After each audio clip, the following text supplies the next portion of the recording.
বন্ধুরা, আশা করি সবাই ভালো আছো। আজকে দুপুরবেলায় আমি একটা ভিডিও আপলোড করেছি, যেটা হচ্ছে যে আমি যেহেতু 7 তারিখে 7 সেপ্টেম্বর আমি আদেশ পেয়েছি, ঈশ্বরের আদেশ যে আমি কথা, ভাগবত কথা ঘরে শুরু করব।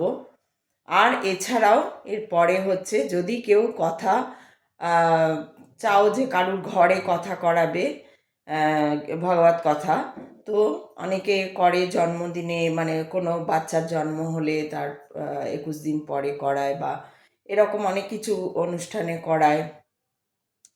তো সেই অনুষ্ঠান অনুযায়ী, তো সেই বা কেউ পুজো আচ্চা করায়, নারায়ণ পুজো করায়, সেখানেও করাতে পারে।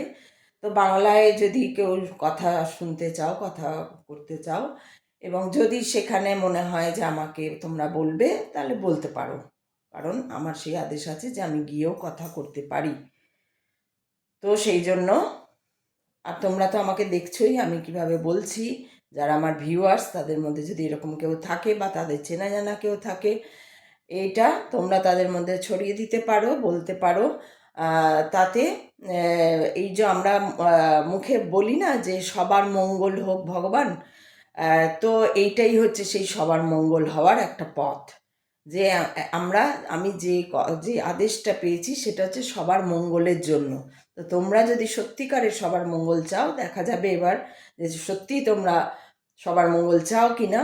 আর তাহলে সবার মঙ্গলের জন্য যে কথা অনেকেই বলছেন, আমিও তার মধ্যে একজন যোগ হয়েছি। তো এটা আমার ভীষণ মানে ভাগ্য বলা যায়। আমি ধন্য ঈশ্বরের কাছে, আমি সত্যি ভগবানের কাছে আমি মানে আমার তার আশীর্বাদ প্রাপ্ত মনে করছি যে আমি এই আদেশ পেয়েছি এবং আমি করতে পারবো এইটা। তো সেইখানে সেটা তোমরা যদি হয়, তাহলে তোমরা জানিও, বলো, আমাকে জানিও, এখানে জানিও, আমি নাম্বার দিয়ে দেবো, পরে ফোনে কথা বলতে পারবো। তো এই হচ্ছে কথা। এটা তো গেল একটা। তো তোমরাও যদি, তোমাদেরও বলছি, যদি এমন হয় যে তোমরা শুনতে আসবে, সন্ধ্যে 7টায় রেখেছি, কারণ দুপুরবেলা রাখতে হয়, কিন্তু আমার ঘরটা খুবই গরম। তো সেই জন্য ঘরগুলো এমন করে, আমার ঘরটা বিশেষ করে আমাদের রোটা এমন করে তৈরি না, কোনো কানেকটিভ এই ক্রস নেই, ভেন্টিলেশন নেই, যার জন্য গরমটা এসে থেকে যায়, প্রচণ্ড গরম যার জন্য। তো সেই দুপুরবেলা করলে মানুষের গরম লাগবে, ওইখানটায় এসি রাখারও কোনো নেই। তো এসি নেই আর কি ওখানটায়। তো সেই জন্য এইবার সেই জন্য ফ্যান চালিয়ে দেবে, ওই জন্য সন্ধেবেলায় সময়টা করেছি। তো তোমরা যারা চাইবে তারা কিন্তু আসতে পারো। এটা হলো প্রথম কথা। আর আজকে কথা বলবো কিছু মানুষকে নিয়ে, যে সেই জন্য আজকে বলবো যে ধন কা অভিমান, অর্থাৎ টাকা থাকলে যে অহংকার হয়, ঔদ্ধত্য হয়ে যায়, সেইটা নিয়ে একটা কথা বলবো। তো সেটা নিয়ে শুরু করছি আলোচনাটা আর কি, যে টাকা যখন হয়ে যায় না মানুষের, এবং সেই টাকাটা তারা রোজগার করেই আর্ন করে, কিন্তু এটা টাকার অহংকার কখন হয় জানো তো? যখন ধরো ধরো আমি আমি অযাচিতভাবে কিছু সম্পত্তির মালিক হয়ে গেছি। সে ধরো আমার কেউ দিয়েছে আমাকে সেই সম্পত্তি, আমার বাবার কাকার দ্বারাই আমি পেয়ে গেছি, কিন্তু অযাচিতভাবে পেয়ে গেছি, আমি ভাবিনি এতটা পাবো। তখন যখন পেয়ে গেছি, এবার ধরো বিশাল কেউ যদি সম্পত্তি পেয়ে গেছে, সে কী করবে? সেই সম্পত্তি নিশ্চয়ই সে বিক্রি করবে, বিক্রি করে সেই সম্পত্তি সে টাকাটা ব্যালেন্সে রাখবে, এটাই তো করবে। বা ধরো আজকাল তো তোমরা জানোই বিভিন্ন উপায়ে টাকা রোজগার করা, দু নম্বরই মানে ওই আর কি, লোকে তাবেদারি করে, পার্টি জয়েন করে, এরকমভাবেও হয়। তো বিভিন্ন উপায়, যে যে উপায়তেই হোক, কিন্তু মানুষকে কষ্ট করেই টাকাটা রোজগার করতে হয়। এমন নয় যে তুমি বসে বসে, হ্যাঁ বসে বসে, ওই যে আমি তোমাদের বলেছিলাম যে আমাদের দুর্গাপুর স্টিল প্ল্যান্টের কথা বলেছিলাম, সেখানে কিছু মানুষ আছে যারা বসে বসেই প্রায় রোজগার করে, তাদের কিন্তু সত্যি কোনো না কায়িক পরিশ্রম, না মানসিক পরিশ্রম, কোনো পরিশ্রমই করতে হয় না। দিনের মধ্যে 2 ঘন্টা, বড় জোর 4 ঘন্টা তাদের একটু খাটতে হয়, তাও সব দিনও হয় না, দিয়ে মাস গেলে মিনিমাম, একদম মিনিমাম 80,000 থেকে 1,00,000 টাকা তারা পায়। তো সেই রকমও লোক আছে, সেই রকম আর জন বিশাল ভাগ্য, তাদের বিশাল ভাগ্য করে আগের জন এইবার তখন চলে আসে, নিশ্চয়ই আগের জন বিশাল পুণ্য টুণ্য করেছিল, সেই জন্য এরকম। আর সবাই নয়, কিন্তু সবাই নয়, কিন্তু কিছু মানুষ আছে যাদের এরকম করতে হয়, তাদের যোগ্যতাও লাগে না, তাদের কিছুই লাগে না। এইবার এই যে ধরো আমি শুধু একটা জায়গার কথা জানি যে ওই জায়গাটা এরকম হয়, সেটা একদম আমি জানি বলেই আমি বলতে পারছি। তো আরও এরকম কোনো কনসার্ন আছে, কোনো জায়গা আছে, কিছু আছে যেখানে হয়তো ওইভাবে খাটতে হচ্ছে না, কিন্তু পয়সাটা আর্ন হচ্ছে। তো সেই ক্ষেত্রে কি হয়, এই যে অযাচিত পয়সা যখন কেউ পেয়ে যায় না, তখন না তার আর না পয়সার সে মূল্য বোঝে, না মনুষ্যত্বের মূল্য বোঝে, তাদের কাছে তার না তাদের ঠাকুর বাকুরে কোনো ঠাকুর বাকুর আবার কি, এসব ফালতু। কারণ তারা তো অযাচিতভাবে পেয়ে গেছে, আগে ভাগ্যবশত পেয়ে গেছে। এই যে আমিও না আগে এই যে পূর্ব জন্ম, ভাগ্য, এই সবগুলো মানতাম না, কিন্তু কিছু কিছু জিনিস আমাকে ভাবিয়েছে, কিছু কিছু জিনিস আমাকে পূর্বজন্মের কথা ভাবিয়েছে, যে পূর্বজন্মের কর্ম দেখবে অনেকেই শাস্ত্রেও বলছে আমাদের এমনকি, কিন্তু তবু সত্ত্বেও আমি এইগুলোকে বিশ্বাস করতাম না, যে না পূর্বজন্ম বলে আবার এই জন্মেই করছি, এই জন্মেই মনে থাকবে, পূর্বজন্ম আমি কী করেছি আমার মনে থাকবে। কিন্তু কিছু কিছু ঘটনা আমাকে এই জিনিসগুলো মনে করাতে বাধ্য করে দেয়, ভাবতে বাধ্য, মনে করাতে না, মানে ভাবতে বাধ্য করে দেয় যে এরকম। তো ঘটনা আমি বলেছি তোমাদের ভিডিওতে, আগেও বলেছি যে আমি এরকমও দেখেছি, মানে খুব ধরো খুব কম টাকা, প্রচুর প্রচুর পরিশ্রম করে খুব কম টাকা রোজগার করতো, তার জীবনে একটা দুর্ঘটনা ঘটলো। এবার সেই দুর্ঘটনাটা তার জীবনে ভীষণ ভালো ভাগ্য এনে দিল তোকে, তারপরে সে মানে কয়েক কোটি টাকার মালিক হয়ে গেল। এইরকম দেখেছি আমি, মানে দেখাই বলতে পারো, একদম প্রত্যক্ষ দেখাও যেমন আছে, আবার পরোক্ষও আছে।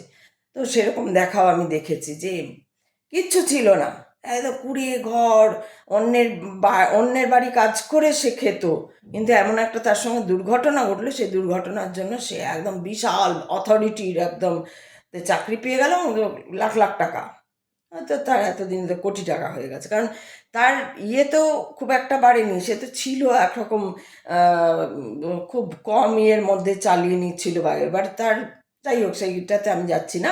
আমি বলতে চাইছি যে খুব কম ইয়ে থেকে হঠাৎ একদম সে মালিক বনে গেল। তো তখন আমার মনে হচ্ছে, বা এই যে বললাম যারা বসে বসে শুয়ে দেখে যারা লাখ টাকা বাড়িতে মাইনে আনছে, এ তো ভাগ্য।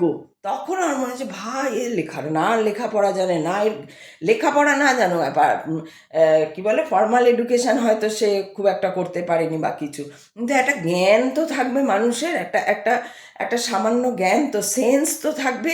সেই সেন্সটুকুও যাদের নেই, তারাও কামাচ্ছে এরকম অনেক টাকা।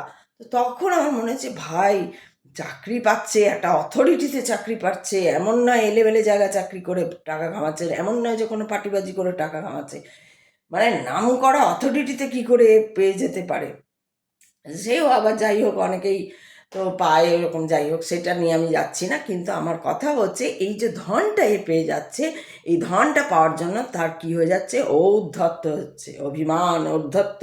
অভিমান এখানে ঔদ্ধত্য, এটা শুধু এক জায়গায় হচ্ছে না, সর্বক্ষেত্রে সারা দুনিয়াতেই এটা চলছে, যে যখনই দেখবে কেউ টাকা ধনের, তার ধন সম্পত্তি, টাকা নিয়ে কথা বলবে, টাকা নিয়ে অভিমান মানে উদ্ধত্ত দেখাবে, আমাদের ওর কিছু নেই, এই যে ওর কিছু নেই যে বলবে, তার মানে বুঝবে সে নতুন কিছু পেয়েছে, নতুনভাবে সে টাকাটা পেয়েছে, তার আগে ছিল না, বা সে টাকার মূল্য বোঝে না, তাই জন্য সে ওর কিছু নেই। কারণ যার আভিজাত্যটা থাকবে না, সে কারুর থাকলেও মানে তার কিছু এসে যাবে না, আবার কারুর না থাকলেও তার কিছু এসে যাবে না, যে ও তখন কাউকে হেট্রেড একটা ইয়েতে ওয়েতে ওকে অন্যজন যার নেই আর কি, কম আছে, তাকে দেখবে না, কারণ না তার মধ্যে তো আভিজাত্য রয়েছে। আভিজাত্য তো আলাদা জিনিস, হ্যাঁ সেখানে অবশ্যই আভিজাত্যের মধ্যে অবশ্যই এই যে আভিজাত্য কোথায় থাকে, যে জমিদারি ফমিদারি হ্যান ত্যান ছিল যাদের, আজ কিচ্ছু নেই, আজ কিচ্ছু নেই, একদম সেই বলে না ঘটি ডোবে না, এরকম অবস্থা। কিন্তু ও কারুর দেখে না লোভ করবে, না ও কারুর দেখে লোভ হিংসা করবে, নাকি ও দুঃখ করবে এই সামান্য, এটাও করবে না। আভিজাত্য এমন জিনিস, ও এটাও বলবেন এই সামান্য, হ্যাঁ কখনো মনে হতে পারে যে হলো না, হলে হলে তো সবাই তো চায়, সে খুব নিম্ন ইয়েতেও যে থাকে, নিম্ন ইয়েতেও যে থাকে, নিম্ন মানে এখানে বলছি মানে গুণে ধনে ইয়েতে যে নিম্ন, সেই জায়গাতেও যে থাকে, সেই পথেও যে থাকে, সেও ভাবে ইস অনেক টাকা হবে, সেও স্বপ্ন দেখছে। আর এটা টাকা হলে ভালো থাকার স্বপ্নটা সবার থাকে, তাই না? তো এবার কথা হচ্ছে যে এই যে তাহলে কারা উদ্ধত্ত করছে না, যাদের এটা জেনে নেবে তারাই উদ্ধত্ত, তাদের মধ্যেই থাকে, টাকার ক্ষেত্র থেকে উদ্ধত্ত, টাকাই উদ্ধত্ত এখন, আর তো অন্য কিছু উদ্ধত্ত ডিগ্রি একটা আছে, ডিগ্রির ঔদ্ধত্য আমি দেখেছি, তোমাদের আমি বলেছি, টিচার আমার পরিবারেই আছে কয়েকজন টিচার, তাদের ঔদ্ধত্য বাপ রে বাপ, আর সবসময় আকাশে চলছে, আর টাকাও আছে তাদের। তো মানে টাকার থেকেও তাদের ডিগ্রিতেই ঔদ্ধত্যটা বেশি, সেটাই বোঝা যায়। তো তো সেইটাই আমি বলতে যাচ্ছিলাম, এই যে ধনে জন্য অভিমান। তো এই যে এখানে আমি আমার কমপ্লেক্সে আর কি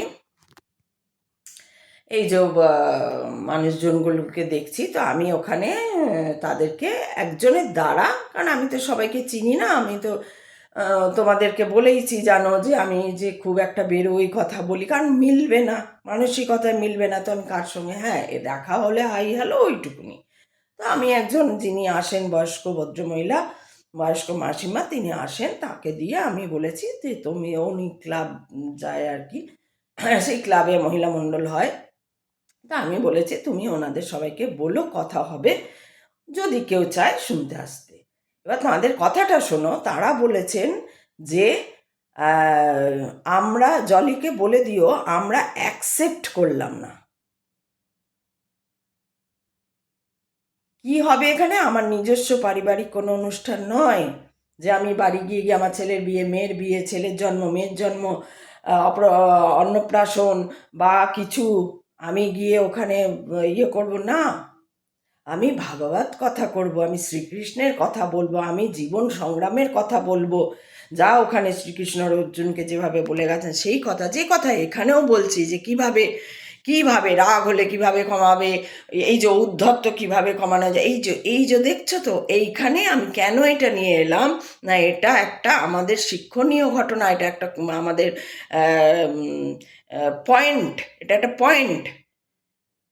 তার মানে কি, ওরা যেহেতু, কারণ আমি তোমাদের বলেছি আমার অর্থ নেই অত, ওরাও জানে, সেটা বুঝতে পারে, আমার ঘরে আসে, দেখে, একজনের থেকে অন্যজনরা খবর পায়, এবার খিচুড়ি হয়ে খবরটা কী করে যায় কি না, তারা কিন্তু আমাকে কেউ চেনে না, যদি পরিচিত ওর কথা বলে, তারা আমাকে কেউ চেনে না, এনে থাকে এরকম একজন মহিলা, এটুকুই জানে, আর কিছু জানে না, যে কারণ চেনে না, এবং চেনার পথ চিনতেও চায় না তারা, তাদের হচ্ছে যে হ্যাঁ আসলে আমি যদি যেতাম ওখানে ওই হল্লা গল্লায় মিশে যেতাম, কার বাড়ির মেয়ে কী করছে, কাকে বিয়ে করলো, কে প্রেম করে, কে অমুক করে, কে আরও কিছু কথা, ওর বা স্বামী কেন ঘরের সব কাজ করে, হ্যাঁ এই ধরনের কথাবার্তার মধ্যে যদি আমি থেকে যেতাম, তাহলে আমি মণ্ডলে খুব কিছু করতে পারতাম, কিন্তু আমি তো সেরকম নই, আমি তো পারি না ওইসব করতে, তাই জন্য আমি যাইও না, যে ভাই আমার মানসিকতা তো মিলবে না, সে তো আমি তাদের দেখেই বুঝতে পারি, আর এতদিন ধরে আছি, অনেক কথা কানে আসে, তো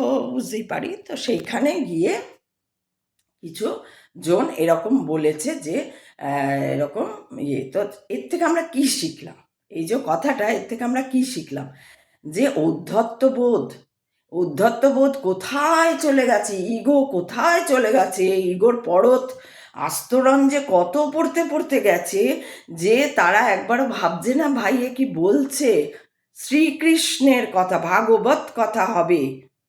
আর আমরা শাস্ত্রে পড়েছি যে কোনো রকম আমরা যদি রাস্তা দিয়ে যাচ্ছি, কেউ বললো নিন একটু প্রসাদ, তো প্রসাদ সবসময় গ্রহণযোগ্য, ঈশ্বরের কথা সবসময় গ্রহণযোগ্য, ঈশ্বরের নাম জপ গান সবসময় গ্রহণযোগ্য, যদি না করো তাহলে তো তুমি অন্য কিছু হয়ে গেলে।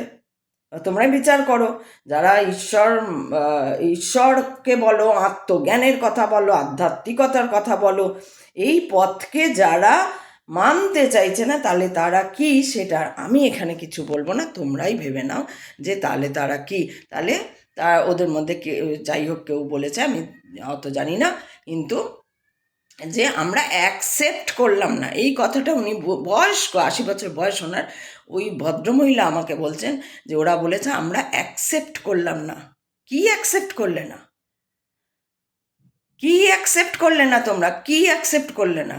কি ওটা কিসের নিমন্ত্রণ? আমন্ত্রণ, নিমন্ত্রণও নয় ওটা। নিমন্ত্রণ মানে এখানে যদি কেউ মনে করে যে আমি খাওয়াবো বলে ব্যবস্থা করছি, এই করছি, না তা নয়। হ্যাঁ, আমার সামর্থ্য থাকলে হয়তো আমি কিছু ফল প্রসাদের ব্যবস্থা সেরকম করতে পারি বা করতাম, কিন্তু এখন আমি জানি না, কারণ আমার তো সবই তার ওপরে। সে যদি ব্যবস্থা করে দেয় কিছু হবে, যদি না হয় তাহলেও কিছু হবে না। একদিন বাতাসা এনে রাখবো, বাতাসা দিয়ে দেবো। তাই সেইটারও ব্যাপার নেই যে হ্যাঁ খাওয়া দাওয়া কোনো গিফট দেওয়ারও ব্যাপার নেই যে হ্যাঁ ভাই গিফট দিতে হবে, কিছু দিতে হবে। এইবার এই এই যে আমি যে রেগে যাই, তোমরা অনেকেই হয়তো ভাবো রেগে বলছে কি এরকম করে বাজে ভাবে বলছে। তোমরা এবার বলো এই এদের কথা বলতে গিয়ে, এই রকম ধরনের মানুষদের কথা বলতে গিয়ে সত্যি কি তোমরা হলে শান্ত থাকতে পারতে? আমরা সাধারণ মানুষরা কি শান্ত এইভাবে থাকতে পারি? হ্যাঁ, আমি তো দুর্বাসা মুনিও তো দুর্বাসা মুনি ছিল না? এখনো তুমি এই যে বললাম না ঋতেশ্বর আনন্দজি আছেন, আরও আছেন। প্রেমানন্দজিকে যখন দেখবে তো রেগে যায়, ভুলভাল কথা বললে যখন রেগে যায়, রাগ তো আসবেই মানুষের। এমন নয় যে আমি আধ্যাত্মিকতার পথে চলছি বলে আমার কোনো রাগ আসবে না, রাগ তো আসবেই। হ্যাঁ, আমি বাজে ব্যবহারটা করব না, that's different thing, that's the way of আধ্যাত্মিক স্পিরিচুয়ালিটি। বাট রাগ তো আমার হবেই, খারাপ তো আমার লাগবেই। আফটার অল তো হিউম্যান বিইং আমি, না? তা খারাপ তো আমার লাগবেই। যে ভাই সেন্স কোথায়? এত ঔদ্ধত্য, ধনের এত অভিমান। এই জন্য আমি প্রথমে নাম দিলাম যে ধন কা অভিমান।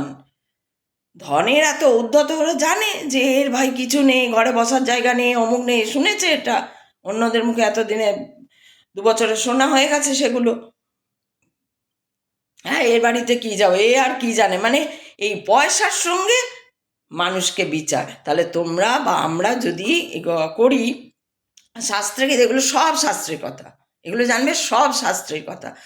পয়সার সঙ্গে তুমি যদি কোনো মানুষের চরিত্রের বিচার করে নাও, বা তার পোশাকের সঙ্গে যদি তার চরিত্রের বিচার করে নাও, তার দেখতের সঙ্গে কেমন দেখতে, তার সঙ্গে যদি তার স্বভাব চরিত্রের বিচার করে নাও, তাহলে কিন্তু আমরা সবাই খুব ভুল পথ, এটা একটা ভুল পথ। এই পথে কোনো লাভ হবে না, অর্থাৎ ভালো থাকবো না, শান্তি পাবো না। আমরা কী জন্য করি? মানুষরা কী জন্য সব করছে? শান্তির জন্য করছে। শান্তি পাবো না তো। যদি এত ধনে আমার ঔদ্ধত্য কি না ওর নেই, তার মানে আমি এবার কি বুঝলাম, ও তার মানে এদের মধ্যে কারুর আভিজাত্য নেই। এই যে হ্যাঁ ঈশ্বরের কথা, আচ্ছা ঠিক আছে দেখি যদি পারি যাব, এটা একটা কথা। কারণ কে বেড়াতে যাবে, কে কী করবে, কার হতেই পারে মানুষ ব্যস্ত, সেটা কিন্তু একটা অন্যরকম কথা। যে না গো, ওকে বলবে ঠিক আছে, আচ্ছা ওকে বলবে যদি আমরা পারি কেউ যাব, যদি পারি যাব, এইটা হচ্ছে একটা কথা। না বলে দেবে, আমরা অ্যাকসেপ্ট করলাম না। ও কি ভাবছি এই কথাটা শুনে আমি আমার মর্মাহত হয়ে যাব, আমি সঙ্গে সঙ্গে একদম ছুটে যাব, দিয়ে দুহাত জোর করে গলায় গামছা নিয়ে বলবো ওরে বাবা রে, আপনারা না গেলে যে আমার কথা হবে না, আপনি না এলে তো শ্রীকৃষ্ণই জন্মাবে না, এরকম কিছু কথা শুনতে কি তারা চাইছে? সে তারা চাইতে পারে, কিন্তু আমি তো শ্রীকৃষ্ণের, আমি তো শিবের। আমি শুধু এগুলো ফর এক্সাম্পল, তোমাদের জীবন যদি চলছে, তোমাদের জীবন পথ যেমন, তোমাদের বন্ধুবান্ধব, তোমাদের চারপাশে যারা, আমার ভিউয়ারদের কথা বলছি, চারপাশে যারা রয়েছে, এই ধরনের লোকদের থেকে ভীষণ সাবধান। আমি কাল পরশু একটা ভিডিওতে বলেছিলাম, এই ধরনের লোকরা হচ্ছে ডেঞ্জারাস। তোমার মুখের সামনে কিচ্ছু বলবে না, খুব হেসে গল্প করবে, পিছনে মিছরির ছুরি নিয়ে দাঁড়িয়ে থাকবে। এই ধরনের লোক, এই যে ধন কা বিমান নিয়ে, আরে বাপরে বিশাল, কে পৌঁছে ভাই? তোমার ওই একটা ঘর না গাড়ি, না তোমার মেয়ে ব্যাঙ্গালোর গেছে, না পুনে গেছে, না আমেরিকা গেছে, না অমুক গেছে, কি হয়েছে তাতে? তাতে কি একদম মহাভারত অশুদ্ধ হয়ে গেছে? তুমি কি দ্রৌপদীর মতো মানুষ করতে পেরেছো মেয়েকে? তুমি কি দুর্যোধনকে করবার জন্য পণ নিয়েছে তোমার মেয়ে? অভয়া যে মারা গেল, তোমার মেয়ে কি বাইরে ওখানে দাঁড়িয়ে বলেছে যে না এরকম চলবে না? তোমার ছেলে কি গেছে? এইগুলো ভাবতে হবে যে আমি ছেলে মেয়েকে করলামটা কি, কিসের ঔদ্ধত্য আমাদের? এই পয়সার অহংকার, পয়সা আজ আছে কাল নেই, কাল তুমি ফাঁকা হয়ে যাবে, কিছুদিন পর তুমি একদম ফকির হয়ে যেতে পারো। হঠাৎ কিছু নেই, ভূমিকম্প হলো, কিছু হলো, ব্যাংক লুট হলো, তোমার ব্যাংকে যেখানে সোনা গয়না আছে হঠাৎ ব্যাংকে এমন ভূমিকম্প হলো সব গর্তের তলায় চলে গেল, দিয়ে তোমার আর কিছুই থাকলো না। ঘরে যেটুকু ছিল সেই দিয়ে কতদিন চালাবে? না হয়ে গেল তোমার। কথার মানে বলছি যে অহংকার থাকবে না। অহংকার মানুষের পতনের কারণ। এই যে বলছে না অতি দর্পে হাতা লঙ্কা, লঙ্কায় কি ছিল? সোনার রাস্তা, সোনার গাছ, সোনার অমুক, সোনার তমুক, রাবণ পুরো সোনায় মোড়া সোনা। সেখানে কি হলো? অহংকারে জ্বলে গেল সব। তো এটাই তো আমার নিদর্শন, অতি দর্পে হতা লঙ্কা। তাই দর্প যদি করেছো তাহলে এটাও জানবে পতন খুব নিশ্চিত এবং পতন খুব শীঘ্রই তোমার জীবনে নেমে এসছে। তাই তোমার শ্রীকৃষ্ণের নামে যে ভাগবত কথার নামে যদি কেউ এরকম বলে থাকে, তো এটা তো ভাগবত কথা হবে না, অ্যাকসেপ্ট করলাম না। এটা আমার নয়, আমি কেউ নই এখানে, আমি কেউ নই। আমি বারবার ভিডিওতে বলছি আমি কেউ নই, আমি একটা মাধ্যম। সেই ব্রহ্ম, সেই সত্য, সেই চিরন্তন, সেই শাশ্বত, সেই সব, সেই আমার ইয়েতে পেরিফেরিতে থেকে, সেই আমার বায়ুতে থেকে, সেই আমার ইয়েতে থেকে, আমার নাভিমণ্ডলে সেই অগ্নিতে থেকে সেই জাগছে, সেই বলাচ্ছে, সেই করাচ্ছে, সেই সব, সেই সব। তাই এইটা হচ্ছে একটা শিক্ষণীয় কথা, একটা শিক্ষণীয় টপিক আমি পেলাম যে কিভাবে আমি অনেক সময় দেখবে তোমাদের কিছু না কিছু উদাহরণ দিয়ে বলতে চাই, কিন্তু তারপরে সেই উদাহরণটা ভুলে যাই। আজকে একটা মনে হয়েছে যে এই যাদের মনোবৃত্তি, এই যাদের প্রবৃত্তি, তাদের মানুষ, তারা পশুবতে রয়েছে, তারা এখনো মানব হতে পারেনি। তাদের যদি অনেক বয়স হয়েছে আর কয়েক বছর বাঁচবে, তো তাদের আবার জন্ম নিয়ে আবার আছাড় খেতে হবে। আবার জন্ম নিয়ে যে মানুষ হবে তারও কোনো মানে নেই, কুকুর হতে পারো, শুয়োর হতে পারো। আর এই সব কথা বলার জন্য যে তোমার যে শাস্তি কর্ম, ওখানে সঙ্গে সঙ্গে হয়ে গেল কর্ম।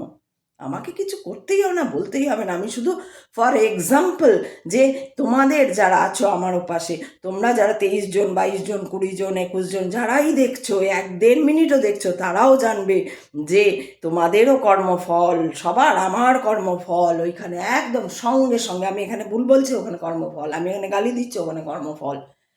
আমি এখানে ঈশ্বর ঈশ্বর ঈশ্বর ঈশ্বর করছি, আমার ওখানে কর্মফল। আমি ভুল বলছি যদি ক্ষমা চাইছি, ওখানে কর্মফল। আর আমি অত্যর্থ দেখাচ্ছি, আমার কর্মফল। সব একদম পাই টু পাই হিসাব হবে, কেউ ছাড়া পায় না। ঈশ্বর স্বয়ং শ্রীকৃষ্ণ সেই ব্যাধের তীরে তার প্রাণ গেল, সেইখানেও তিনিও ছাড়া পাননি, তিনিও তার কর্মফলের জন্যই হয়েছিল, তিনিও ছাড়া পাননি। তো আমরা তো মনুষ্য তাই না? তো এইটা হচ্ছে একটা শিক্ষণীয় যে অহংকারকে নামিয়ে আনতে হবে, ইগোকে ছাড়তে হবে, এবং সুন্দর একটা শান্তির জীবন যদি চাও তাহলে ঈশ্বরে মন দাও। ঈশ্বরই সব। তো আমরা কিচ্ছু নই, আমরা নিমিত্ত মাত্র। যা কিছু করছি তার জন্য করছি, সে করাচ্ছে। আর আত্মজ্ঞানই হচ্ছে একদম পরম ধর্ম আমাদের। এই বলে আজকে চললাম, কাল আবার আসবো। টাটা, ভালো থেকো। ওম নমঃ পার্বতী পতয়ে, হর হর মহাদেব। আসছি, টাটা।